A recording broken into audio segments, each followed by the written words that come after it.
आज की क्लास में हम सबसे इम्पोर्टेंट टॉपिक लेके जा रहे हैं। सीबीएसई और आरबीएसई दोनों स्टूडेंट्स के लिए है और आपकी परीक्षा में निश्चित रूप से एक 3 नंबर का सवाल ये पूछा जा सकता है। अगर आप वीडियो लॉस करते हैं तो 3 नंबर खोते हैं, इसलिए ध्यान से देखें। 3 नंबर प्राप्त करने के लिए वीडियो को अंत तक देखें। तो पहली हमारी प्रॉब्लम है 0.6 बार को P/Q में व्यक्त करना है। तो हम ये मान लेते हैं कि माना कि x मान लेते हैं इस नंबर को। बार का मतलब होता है ये नंबर बार बार रिपीट हो रहा है, तो यानी कि हमने इसको रिपीट किया और 3 डैश लगा दिए, इसका मतलब ये और आगे की तरफ जा रहा है। अब इसको सॉल्व करना है अपने को P/Q के रूप में इसको लाना है। तो इसके लिए हम क्या करते हैं कि इसके एक पक्ष ये लेफ्ट हैंड साइड है, एक पक्ष ये राइट हैंड साइड है, दोनों को 10 से गुणा कर देते हैं। तो दोनों पक्ष को जब आप 10 से मल्टीप्लाई कर दोगे तो हमारे पास आएगा 10x इंटू, जब इसको 10 से करेंगे तो ये आ जाएगा 6.666 इस तरीके से। ये हमारी दूसरी इक्वेशन हो गई। अब इस पहली इक्वेशन को दूसरी इक्वेशन में से, पहले समीकरण को दूसरे समीकरण में से माइनस कर दो। जब इसको इसमें से माइनस करेंगे तो 10 में से x गया तो ये बच गया हमारे पास 9x, और 0.66 में से 6.06 जाएगा तो हमारे पास बच जाएगा 6। क्योंकि हमें इसको P/Q में लाना है तो x की वैल्यू निकालें, तो x हो जाएगा 6/9। और अगर ये कट ऑफ हो रहा है तो कट ऑफ कीजिए। देखो 3 की पहाड़े से 3 की टेबल से कट रहा है, 3 दूनी 6, 3 तरीका 9, तो 2/3, यानी कि हमारा 0.66 को हम लिख सकते हैं 2/3 के रूप में। तो इस तरीके से हमारे को एक सवाल अपनी परीक्षा में कंप्लीट करना ही करना है। इसी क्रम में एक और महत्वपूर्ण सवाल है और वो है 0.47 बार को P/Q में व्यक्त करना, यानी कि 7 के ऊपर बार है। तो हम मान लेते हैं कि x 0.47 है, यानी कि x 0.4777, यानी कि 7 जो है वो कंटिन्यूस रिपीट हो रहा है, बार बार इसकी पुनरावृत्ति हो रही है। तो अब इसे हमें सॉल्व करना है। तो सबसे पहले इसको हम समीकरण 1 मान लेते हैं। अब इसको सॉल्व करते हैं। तो अब दोनों पक्षों को 10 से गुणा करें, इसको भी 10 से मल्टीप्लाई करें, इसको भी 10 से मल्टीप्लाई करें, तो हमारे पास आ जाएगा 10x 4.77, क्योंकि 7 रिपीट हो रहा है। अब ये हमारे पास 2 इक्वेशन बन गई, एक सेकंड और एक फर्स्ट। तो सेकंड में से फर्स्ट को घटा दो, यानी कि सब्ट्रैक्ट कर दें हम।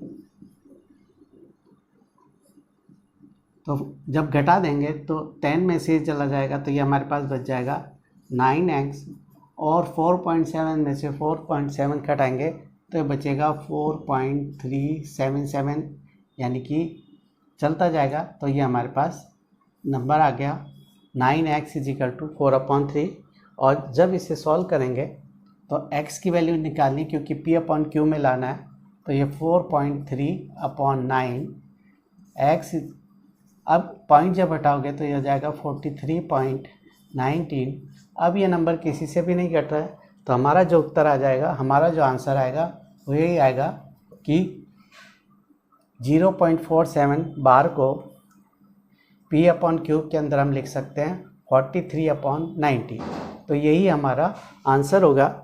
तो चैनल को लाइक करें, सब्सक्राइब करें, कमेंट दें कि आपको हमारी ये ट्रिक कैसी लगी। इसी क्रम में तीसरी हमारी प्रॉब्लम है 0.999 को P/Q में व्यक्त करना है। तो सबसे पहले ये करें, मान लें कि x ये है। अब इस x को हम फर्स्ट समीकरण मान लेते हैं, क्योंकि 9 बार बार रिपीट हो रहा है। तो क्योंकि पॉइंट के बाद है एक, तो हम इसको क्या करते हैं, दोनों पक्षों को 10 से मल्टीप्लाई करो। इसको जब 10 से मल्टीप्लाई करोगे तो 10x, इसको जब 10 से मल्टीप्लाई करेंगे तो आ जाएगा 9.999, इस तरीके से चलता जाएगा। ये समीकरण 2 हो गया। हमेशा दूसरे समीकरण को पहले में से माइनस करें। जब इसको इसमें से माइनस करोगे तो लिखें घटाने पर, तो जब हम घटाएंगे तो ये चला गया, 10 में से x गया तो ये बच गया 9x, क्योंकि पॉइंट है इसके बाद सारे 9 है तो 0 0, यानी कि केवल 9 बचेगा, 9.00 आएंगे आगे। तो x का मान निकालना है, तो 9/9, तो x 1, एक इम्पोर्टेंट प्रॉब्लम है जो पूछी जा सकती है एग्ज़ाम्स में। तो इस तरीके से हम P/Q में व्यक्त कर सकते हैं और देखते हैं।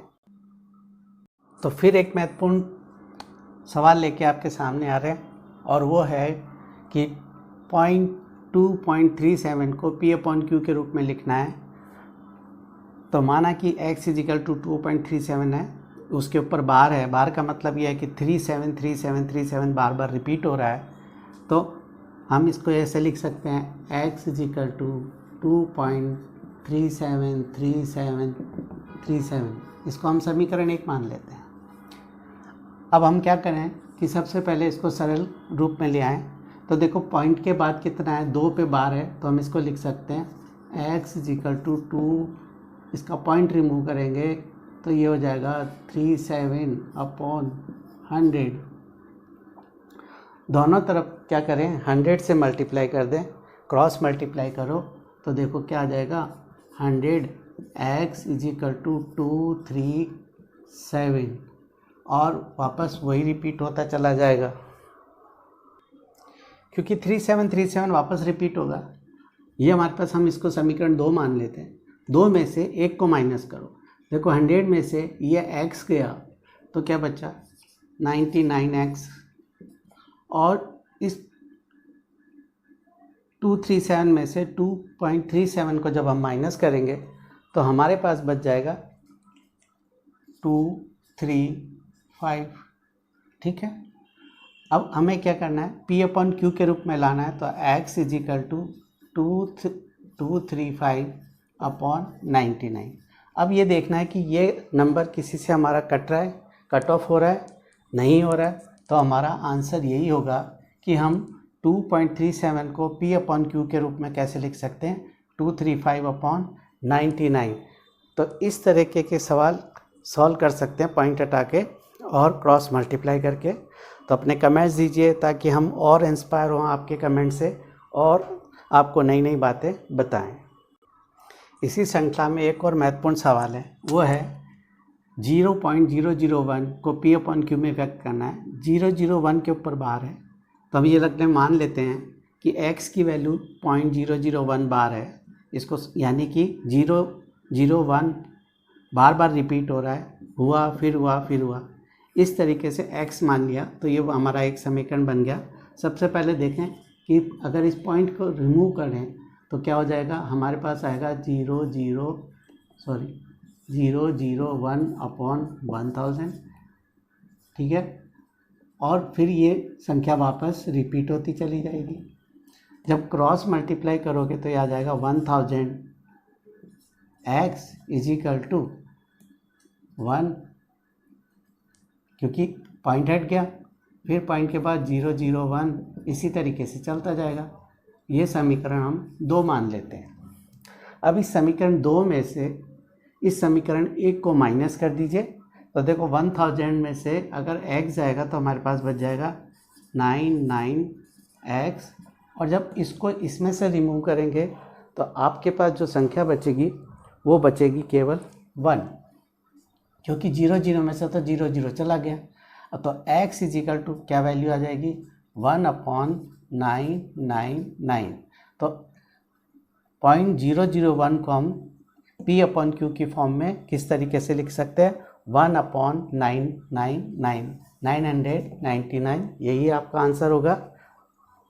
तो इस तरीके से चैनल को लाइक करें, सब्सक्राइब करें, अपने कमेंट दें, फॉलो करें ताकि आपके साथियों को भी ये सुविधा मिल सके। तो आपकी नज़र में एक और प्रॉब्लम लेकर आ रहे हैं और वो है 3.22 के ऊपर बार है को P/Q में व्यक्त करना है। तो माना कि x = आपके पास वैल्यू आ जाती है 3.2 बार, यानी कि 2 जो है वो बार बार पुनरावृत्त हो रहा है। तो हम इसे लिख सकते हैं x 3.222, क्योंकि 2 बार बार हो रहा है। इसे समीकरण 1 मान लें, सॉल्व करें, पॉइंट हटाएंगे तो ये हो जाएगा x = 32/10, और 2 जो होगा वो बार रिपीट आपके पास हो रहा है। तो 10 को जब क्रॉस मल्टीप्लाई करोगे, व्रज गुणा करोगे, तो ये हमारे पास आ जाएगा 10x = 32.22 ये बार बार पुनरावृत्ति हो रही है, यानी कि रिपीट हो रहा है, इसको हम समीकरण x मान लेते हैं। समीकरण 2 में से समीकरण 1 को घटाएं, तो 2 में से 1 को घटाते हैं, यानी कि सब्ट्रैक्ट कर दो, 2 में से 1 को घटाने पर क्या आ जाएगा, तो देखो x जब 10 में से जाएगा तो आपके पास बचेगा 9x, यहाँ हो गया 32 में से 3.2 घटेगा तो आपके पास जो संख्या आएगी वो आ जाएगी 32 में से 3 जाएगा तो 29। तो x इजिकल टू हमारे पास क्या हो जाएगा, क्योंकि हमें x की वैल्यू निकालनी है, तो 29/9 ये हमारे x की वैल्यू आ जाएगी। तो हम x 3 यानी कि 3.2 बार को हम व्यक्त कर सकते हैं, तो 3.2 को हम बार को हम व्यक्त कर सकते हैं P/Q की फॉर्म में, और वो आंसर आएगा हमारा 29/9, ये हमारा आंसर होगा। तो चैनल को लाइक करें, सब्सक्राइब करें, फॉलो करें, ताकि अपने साथियों को भी ये सुविधा मिल सके। इसी क्रम में एक और सवाल है, वो है 0.888, यानी कि आगे तक जा रहा है, इसका मतलब ये हुआ कि 0.8 पर बार है, ठीक है। तो इस तरीके से भी लिखा जा सकता है, इस तरीके से भी क्वेश्चन आपके एग्जाम्स में पूछा जा सकता है। तो सॉल्व करते हैं, हम इसको हल करते हैं। माना कि x इजिकल टू हो जाएगा 0.8 बार है तो 88, जब पॉइंट हटाएंगे तो ये हो जाएगा x इजिकल टू 8/10, और 8 कंटिन्यू चलता जाएगा। क्रॉस मल्टीप्लाई करो, जब क्रॉस मल्टीप्लाई करेंगे तो ये हो जाएगा 10x इजिकल टू 8। ये हमारा समीकरण 1 मान लेंगे हम इसे समीकरण 2 मान लेंगे, जब समीकरण 2 में से 1 को घटाएंगे,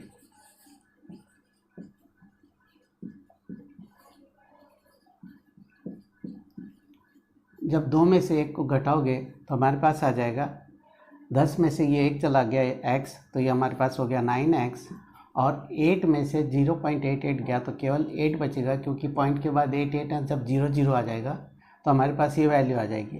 तो x इजिकल टू हमारा मान आ गया 8/9, तो हमारी ये वैल्यू P/Q के फॉर्म में आ जाएगी 8/9।